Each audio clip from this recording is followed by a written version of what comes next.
Salut à tous, aujourd'hui petite vidéo pour rattraper un cylindre ici d'un moteur AV10 pour MBK 51. Ça va changer un petit peu des vidéos de scout, mais bon, après le principe est le même. Donc le but va être d'essayer de rattraper le cylindre, voir s'il y a moyen d'en tirer quelque chose ou pas. Pour la petite histoire, donc c'est pas le cylindre actuel que j'ai sur la mobilette, c'est le même, hein. Mais donc ça c'est le 45.5 de chez Malossi. En fait celui-là a eu un serrage aux quatre coins. Je sais pas si on va bien voir sur la vidéo, mais en fait c'est à l'époque où je roulais, où j'avais pas contrôlé le taux de compression. On voit les traces là aux quatre coins. Et puis donc taux de compression que je n'ai pas contrôlé, en plus qui est assez bâtard sur ces cylindres là, surtout sur la mienne, c'est que c'est des kits cylindres qui ne sont pas vendus avec leur culasse. Ils vendent des cylindres, maintenant c'est pas facile de trouver des culasses adaptées, et donc moi j'ai repris une culasse type pour ma 88 qui a été réalisée par RRD pour avoir le diamètre de 45.5. Par contre, le taux de compression n'était pas bon du tout. C'est un taux de compression, après mesure, ça dépassait les 16 pour 1. Je sais plus exactement, mais ça dépassait les 16 pour 1, donc forcément, ça pouvait pas faire. En fait, en roulant à basse vitesse, à mi-régime, tranquillement, ça allait bien. Par contre, dès que j'ouvrais en grand, et ça se sentait au niveau du bruit, rien que ça, le bruit changeait. Et puis en fait, au final, cette fois-ci, j'ai tiré un petit peu trop dedans et ça a bloqué un coup. Bon, j'ai pu rentrer quand même, malgré que j'étais à une trentaine de bornes de chez moi. Je suis rentré avec beaucoup moins de puissance, mais en fait, ça n'a pas plu. Ça a plu, ça a chauffé. On voit, c'est vraiment aux quatre coins. Enfin bref. Par contre, au niveau du doigt, rien de bien méchant. Donc c'est pour ça, j'ai envie de regarder sur ce cylindre-là si c'est rattrapable ou pas. Comment faire? Donc je suis pas, enfin j'ai jamais essayé, mais je suis pas trop fan des rodoirs en trois parties quoi. Bon, moi j'ai plutôt opté pour ça. Donc on appelle ça un haut noir à boules. Donc en fait c'est de l'abrasif, c'est des boules abrasives. Et en fait, il va falloir faire des va-et-vient dedans, tout en lubrifiant. Et on va voir si ça rattrape. Apparemment, ça peut retirer jusqu'à 3 centièmes sur le diamètre du cylindre. À voir, selon le temps qu'on va justement appliquer cet outil-là. Alors, fin de compte, j'ai passé commande sur un site. Je vais vous montrer tout à l'heure sur quel site. Donc ici, diamètre 48, donc ça va plutôt correspondre pour les cylindres de scout qui sont en 47,6. Ça, c'est pour du diamètre 38, 180 c'est le grain. Donc au niveau du grain, je sais pas, c'est pareil, je sais pas si ça va correspondre. Il y a moins, il y a plus. On va dire ça va être le grain médium de ce qui se fait en haut noir. Donc ça va plutôt être pour du 50 cc, diamètre 39 quoi. Avec de l'huile pour le honnage justement. Alors cet outil là, une chose qu'il faut savoir, c'est que moi j'ai pris la référence pour 45 mm. Et au final, relâché tel quel, ça mesure 48 extérieur. Approximativement, bien sûr. Donc, c'est ce qui est conseillé sur le site sur lequel j'ai acheté. On va voir si ça fait l'effet. Donc, 45, il dit c'est pour un cylindre de 45. Forcément, il y a des tailles variables. Mais ça serait celui qui correspondrait pour mon cylindre. Je vous montre ça de suite. Où est-ce que j'ai commandé ça? Voilà, j'ai commandé ça sur Polir Malin, une société qui existe déjà apparemment depuis 2006, qui a l'air d'être spécialisé dans le domaine, de ce qui est polissage, abrasif et compagnie. Pourquoi j'ai commandé là-dessus? Parce que niveau prix, ça reste correct. Et en plus, niveau conseil, je trouve que c'est bien expliqué. Je trouve que c'est bien expliqué. Il y a toutes les astuces à savoir. Quel type d'eau noire prendre en fonction de l'alésage et compagnie. Voilà, donc c'est ce que je vous disais. Moi, le 45 se mesure 48. Donc voilà, je trouve que c'est pas mal. Ils expliquent aussi, donc voilà, ça c'est le détail pour les eaux noires. Et puis là, ils expliquent les astuces, comment faire, à combien tourner au niveau de la rotation. Donc moi, je vais mettre ça sur ma perceuse à colonne. Alors ils disent de 300 à 1000 tours minute. Donc moi, je me suis réglé sur, je sais plus, 550 ou 600 tours. Donc on va essayer ça. On va voir un petit peu.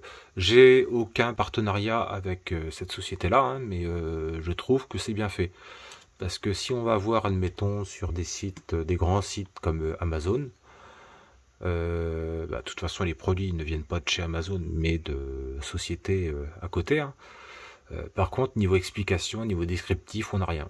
Un eau noir de 45, c'est un eau noir de 45, mais est-ce que c'est pour un cylindre de 45? Ou alors, est-ce qu'il fait 45 de diamètre relâché? C'est pour ça, c'est pas facile. Bon, bref, on va essayer le mien. Je vais tout placer. Et puis, on va tester. Hein. De toute façon, mort pour mort, le cylindre. On va voir ce que ça donne.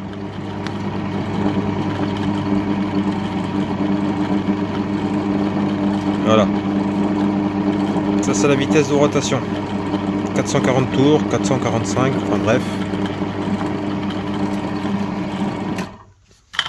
On est pas mal. Alors voilà le bazar, je l'ai monté donc sur ma perceuse à colonne. Le cylindre est là. Donc a priori, de toute façon, de la manière que c'est fait, il n'y a pas de précision, mais je pense qu'il faut tourner, ça sera assez logique de faire tourner dans le sens horaire. De manière à ce qu'il s'insère plus facilement dans le cylindre. Donc à partir de là, moi je vais prendre donc l'huile fournie. Hein. Je sais pas si ça sert à quelque chose, mais on va mettre de l'huile, c'est pas grave. Enfin, de toute façon, ils disent bien, c'est pour préserver l'outil. Hein. Hop, dans un premier temps, je mets un peu comme ça. Donc là, au final, je me suis réglé sur, je suis à peu près à 450 tours. Je vais essayer comme ça. Donc le but va être de faire des va-et-vient. Après, j'ai pas une amplitude énorme au niveau de ma perceuse à colonne, donc il va peut-être falloir que je l'aide.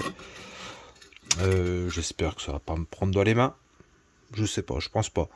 On va essayer. Donc voilà, munissez-vous de gants un minimum, on va dire, peut-être. Limite à la rigueur, je vais même en badigeonner l'outil un peu comme ça là. À droite à gauche.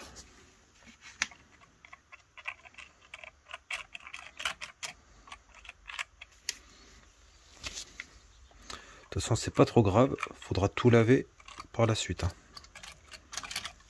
Allez. C'est pareil, est-ce que je vais m'en prendre plein la tronche? C'est peut-être pas une bonne idée ça. Eh ben oui. Ben oui.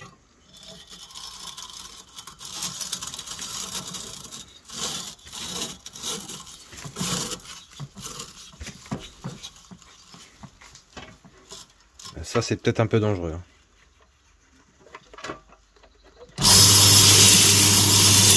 Oh, ça va bien, ça va bien.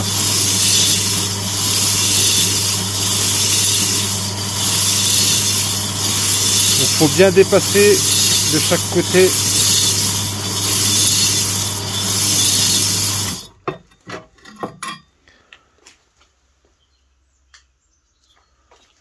Alors voilà, donc forcément c'est dégueulasse d'huile. C'est pas évident, je sais pas combien de temps tourner, je sais pas à quel moment arrêter. Franchement, dans un premier temps, le résultat est impressionnant. Alors, je sais pas si on va voir là. Là, on voit les petites traces qui restent encore. Donc le but non plus, c'est pas non plus de gratter à mort le Nicasie là. C'est pas évident de faire la mise au point. Donc il y a encore des petites traces. Vous avez vu, j'ai pas insisté très longtemps. Donc on va recommencer, on va continuer.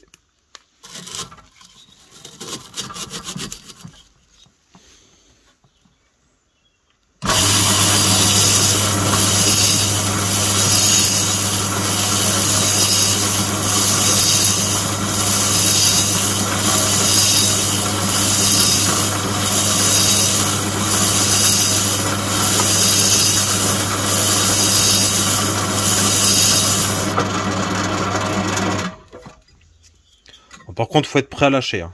Faut pas tenir, fin de compte, faut le laisser un petit peu libre. Et puis c'est le haut noir qui va centrer un petit peu tout ça, quoi. Allez, même manip, j'essuie tout. Vous avez vu, j'ai pas mis en route très longtemps. J'essuie tout et on regarde commencer. Je vais en faire encore un petit peu. Et je pense qu'après, on va être pas mal.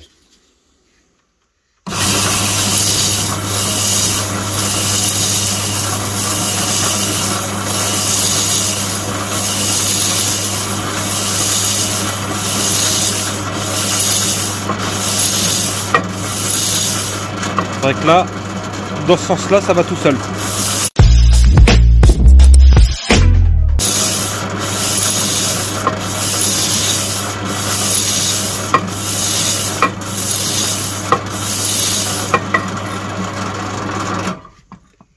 Alors voilà le résultat, j'ai dû mettre à peu près 1 minute en tout de rotation. Alors je vous montrerai le résultat. C'est pas évident. Mais franchement, c'est impressionnant. Le rendu est top. Le Nicasie est toujours là. Il n'y a pas de souci. 180, fin de compte, c'est pas trop gros. C'est pas trop gros. Donc là, il y a encore une petite marque, mais bon, je vais pas insister plus.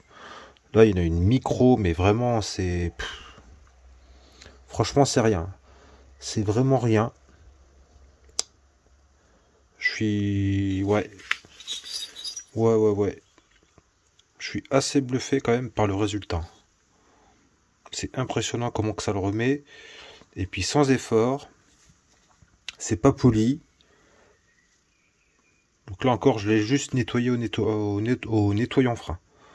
J'ai pas insisté plus que ça. C'est pas évident, on se rend pas trop compte à la caméra.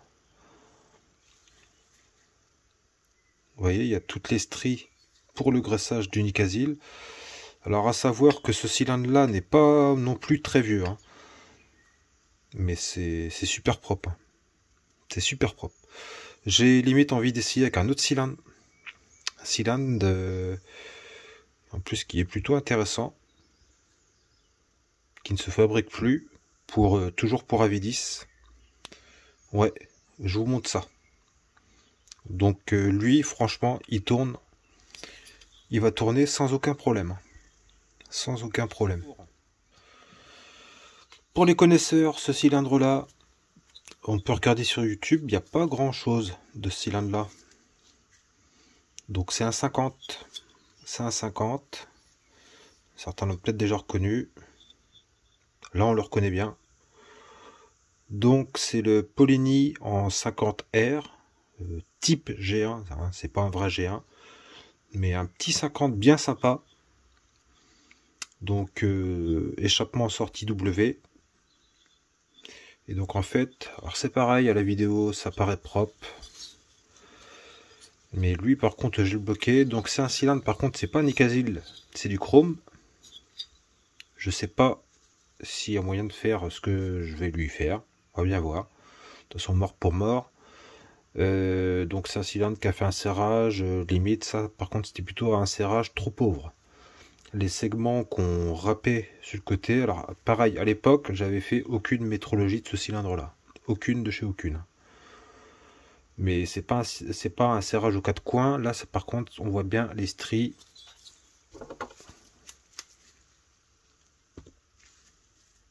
Voilà, tout le haut les segments qu'on bien gratté.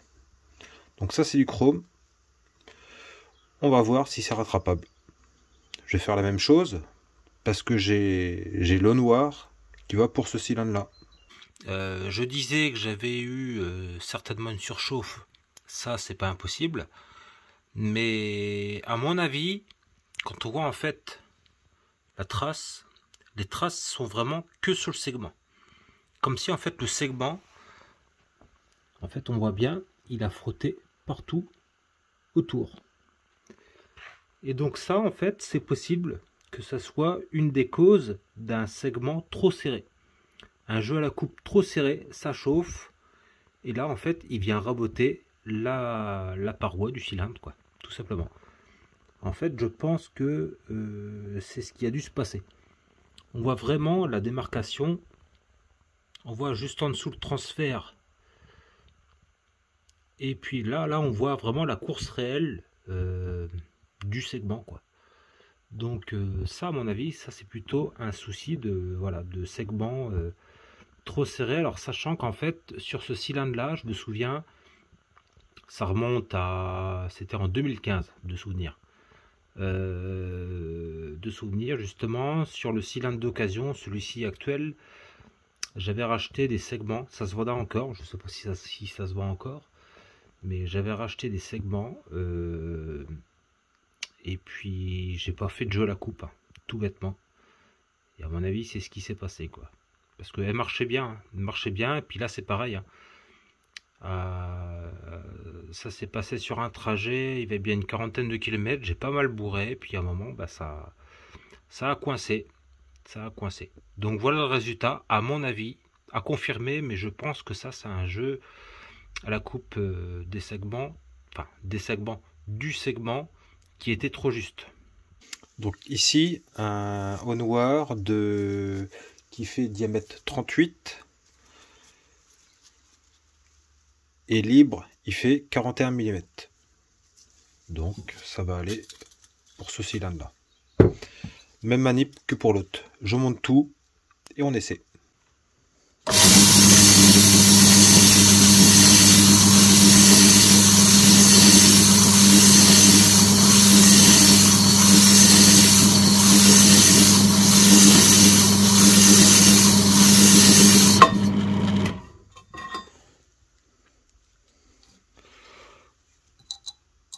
Ok, j'essuie, je regarde, je contrôle ce qu'il en est. Je vais continuer un petit peu pour voir ce que ça donne, mais par contre là pour ce genre de serrage, je pense que c'est mort. Vous voyez, en fait le problème c'est que les segments ont quand même gratté pas mal la matière. Donc je pense que ce genre d'outil c'est bien pour dégager de l'alu qui est venu se coller sur le cylindre, ou des traces très légères. Mais là malgré tout, le problème c'est que j'ai peur de dégager le chrome, et donc en fait il va plus y avoir de revêtement sur le cylindre, je sais pas. Donc au final celui-là, pour le rattraper, il faudrait lui faire un Nicasil, par exemple chez Ersal.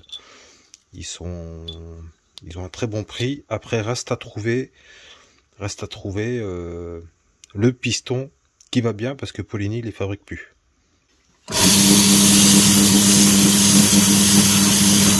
Malgré tout, on sent que ça frotte un petit peu plus que sur le 45.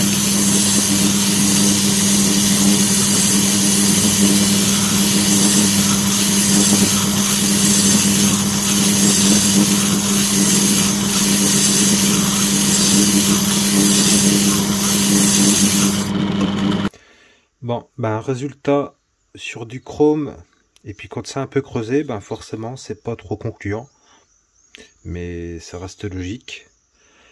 Ça en a rattrapé, hein. Ça en a rattrapé. Mais le problème c'est qu'après trop insister, on va trop attaquer le chrome, et puis les codes de piston vont plus correspondre, je pense. Je vais pas insister. Et je vais pas insister sur ce cylindre là. On voit clairement la démarcation du segment. Peut-être que le jeu à la coupe était pas bon, je sais pas. C'est pareil là-dessus, il faut du segment fonte en principe. Il faut pas du segment chromé pour aller dans un cylindre chromé. Hein. Bon, à voir, je sais plus. Hein. Donc pour être bien, ma cylindre là, faudrait lui refaire un Nicasil. Voilà. Et ben je vais le remettre où il était dans sa boîte. Alors, le cylindre, le petit dernier, le Athena 70 Sport pour le booster. Donc voilà, qui m'a fait la petite blague de choper la petite prise d'air qu'elle est bien. Pour moi, je suis persuadé que c'est la prise d'air qui n'a pas fait de bien à ce cylindre-là. Bon, malgré tout, franchement, ça reste... c'est vraiment en surface. Donc lui, c'est pareil. À mon avis, ça va se rattraper assez bien. Je vous remonte le piston. Donc là, dedans, voilà, l'aluc a commencé à partir en miettes de ce côté-là. Donc le segment, bah lui, il est collé. Tout ça à cause d'une putain de prise d'air. Hein. Et donc le piston, eh ben, qui a commencé à creuser. Hein. Donc voilà, lui je pense que c'est largement rattrapable. On essaye ça tout de suite. Alors là j'ai pris un haut noir de 48, mais il a du mal à y aller. Je vais essayer de mettre en marche. Est-ce que ça va y aller? Je sais pas.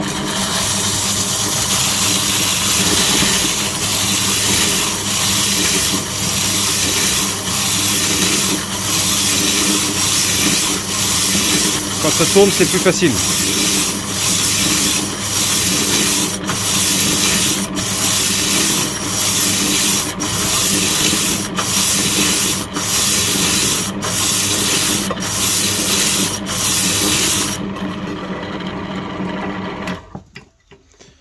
On essuie, on regarde ce que ça donne. Alors voilà, les 3 cylindres ont été testés. Celui-là, c'est ok. Le 45.5 mal aussi. Le Polini W en 50 cc, non, c'est pas concluant sur du chrome. Et puis de toute façon, vu le type de serrage, forcément, on peut pas reboucher les trous. Hein. Donc pas concluant là-dessus. Sur le Athena, bah franchement, c'est parfait. C'est parfait, le cylindre, il est neuf. Donc là, c'est pareil. Hein. Il n'y a plus de traces. Par contre, forcément, bah, ça fait des petites stries d'accroche pour l'huile. Là, le pépère, il tourne impeccable. Il n'y a aucun souci. On remet un piston neuf là-dedans. Et c'est reparti. Hein. Franchement, c'est nickel. Le résultat, et encore, à la vidéo, ça rend pas aussi bien que en vrai. Donc lui, on a dit, c'est pas concluant. On voit encore les stries. Et celui-ci, car on y quasi légalement comme le Athena, c'est pareil, c'est impeccable. Des toutes petites traces au niveau du serrage 4 coins, mais franchement, au doigt, ça se sent même pas. Donc un piston neuf là-dedans, c'est pareil, c'est reparti. Bon, ce qui est dommage, c'est que le piston, il n'est pas donné chez Malossi. Tu me diras, c'est comme le cylindre. Donc voilà, et ben là pour le moment, sur 3 cylindres, il y en a 2 de rattrapés. Et puis là, c'est clair et net, on le monte, ça tourne, et ça va nickel. Hein. Alors ça, c'est le piston que j'avais commandé chez Bixess. Ça avait mis du temps à venir. Il n'était pas donné. 65 € à l'époque, si je me trompe pas. 60 ou 65. Donc en monosegment, j'avais pas commandé en monosegment, mais bon, j'ai reçu ça. Et ça, de mémoire, il faudrait que je vérifie avec le numéro. En principe, le numéro est à l'intérieur. Ou sur le côté, je sais plus. Enfin bref. Je dois encore avoir la boîte. Ça, si je ne me trompe pas, c'est un piston qui se montait sur les 45.5 en CVF. Donc c'est déjà du vieux piston. Ceci dit, après il est propre, enfin ça c'est de l'huile, voilà, c'est de la crasse, mais bah, de toute façon celui-là il lui a un serrage aux quatre coins. De toute façon, parce que j'étais toujours mal monté avec ma culasse à la con. Ceci dit, ce piston-là déjà ne se fait plus. Et de toute façon, l'équivalent pour le 45.5, donc en bisegment, il se vend au lieu de 65 € dans ces eaux-là. À l'heure actuelle, j'ai regardé, il se vend 110 € le piston. Enfin, il y a un moment, il faut arrêter de déconner, quoi. C'est un piston, c'est de vieille conception. Il est propre, hein, ça, là-dessus, il n'y a rien à dire, mais c'est une vieille conception.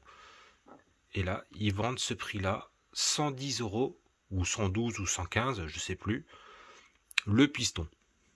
Donc tout ça pour dire que je suis pas prêt de le vendre. Hein. Je suis pas prêt de le vendre et je suis pas prêt de racheter un piston pour ce cylindre-là. Et le problème, c'est que c'est de l'axe de 13, donc on peut pas mettre n'importe quel piston là-dedans, quoi. Donc voilà, bah, c'est les joies de la vie actuelle, hein, j'ai envie de dire. Le piston, il a doublé de prix. Déjà que de base, il est cher, mais là, faut pas déconner, quoi. J'ai reçu actuellement le piston, justement, pour remettre dans le 70 Athena. Le piston pour le 70 Athena, 40 €, le monosegment. Bon, il n'est pas ultra propre, mais franchement, enfin, 40 €. 40 €. Et celui-là, si on le veut, c'est 110 €. Voilà. En plus, le coût des eaux noires, donc forcément, il faut bien trouver l'eau noire qui va avec le cylindre. Faut pas trop faire le con là-dessus. Hein. Je pense que de toute façon, sur le site, ils le disent bien. Ils précisent bien quelle eau noire prendre en fonction de la taille de l'alésage. Alors par contre, j'ai pas les outils qu'il faut pour pouvoir mesurer le diamètre actuel des cylindres. Je devrais bientôt m'équiper. Mais voilà, franchement, c'est top. À la rigueur, peut-être passer en code B. Enfin, disons passer en cote supérieure, mais non, franchement, là, c'est franchement pas mal à mesurer. Alors, bien entendu, si forcément vous avez un serrage dû à une cage à aiguille, circlips qui saute ou quoi que ce soit, enfin, la grosse trace dans le cylindre, le Nicasil qui saute, c'est pas la peine. Vous n'allez pas pouvoir rattraper ça. Ça, c'est mort, faut refaire un Nicasil quand c'est possible. Quand c'est trop creusé, c'est pas la peine, faut refaire soudure, enfin bref, ça coûte trop cher, le cylindre est mort. Par contre, quand c'est collé, comme un serrage 4 coins, quand c'est pas très profond, eh ben c'est rattrapable vraiment nickel. Donc voilà, ça peut pas tout faire. Hein. Ça peut pas tout faire, mais ça peut rattraper. Alors, ça peut être une méthode hein, pour pouvoir rattraper des cylindres qui traînent. Par contre, les petits margoulins, n'essayez pas de vendre des cylindres qui ont bien serré, qui sont bien dans leur jus, qui ont des kilomètres dans la gueule. C'est pas la peine de faire ça pour les revendre sur le bon coin. Ça sert à rien, quoi. Ça sert à rien, puis de toute façon, vous n'allez pas réussir à avoir ce résultat-là. Là, ce cylindre-là, de toute façon, il a quoi? Il a 300-400 bornes. Lui, de mémoire, il est à peu près pareil. Celui-ci, il est plus vieux, je l'ai vu d'occasion. Mais voilà, quoi. Non, ça sert à rien. C'est pour rattraper quelque chose de soft, pour rattraper l'alumine du piston qui est venu se coller sur le cylindre. Mais quand c'est creusé, c'est creusé. Hein. Écoutez, si vous avez aimé, n'hésitez pas à mettre un petit pouce, machin. Vous pouvez liker, vous pouvez commenter. Si vous avez des questions, n'hésitez pas. Je vais mettre le lien en description. Je dirais pour les eaux noires. Un site bien sympa, rapide, efficace. Et puis niveau conseils, ils sont bien. Pour les prochaines vidéos, on va partir sur le Next LC. Parce que c'est en cours.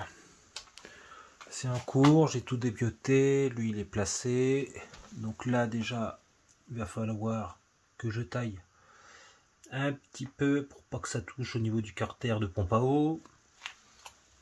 En ce moment je suis en réflexion sur le passage des radiateurs, donc je suis quasiment sûr que je vais faire dans ce principe là. Pour l'instant il n'y a Il n'y a rien de fixe, quoi que ce soit. C'est juste présenté. Mais de toute façon, j'ai étudié le fait de mettre un radiateur en dessous. Mais niveau place, c'est pas tip top. Niveau refroidissement, ça peut le faire. Comme ça peut ne pas. Je préfère autant commencer par ici. Ici, c'est simple. De toute façon, j'ai dégagé tous les caches d'en dessous. Donc forcément, il y en aura deux, hein, de chaque côté. Ça passe. Il faut que je trouve de quoi les fixer. Ça passe. Par contre, ça va me limiter un petit peu en angle de rotation. Là, j'ai fait un marquage sur la fourche, là. Ici. Donc, ça limite un petit peu plus. Là, en gros, ça sera le maximum. Alors qu'en vrai, il peut encore un petit peu plus. Ça va limiter un petit peu. Mais bon, c'est pas grave. On va essayer ça. Et puis, ben, on va voir par la suite. De toute façon, j'attends une commande de pièces avant de continuer là-dessus. Mais c'est en cours. Donc, n'hésitez pas. Écoutez, on se retrouve pour la prochaine vidéo. Ça devrait pas traîner. Allez, à plus.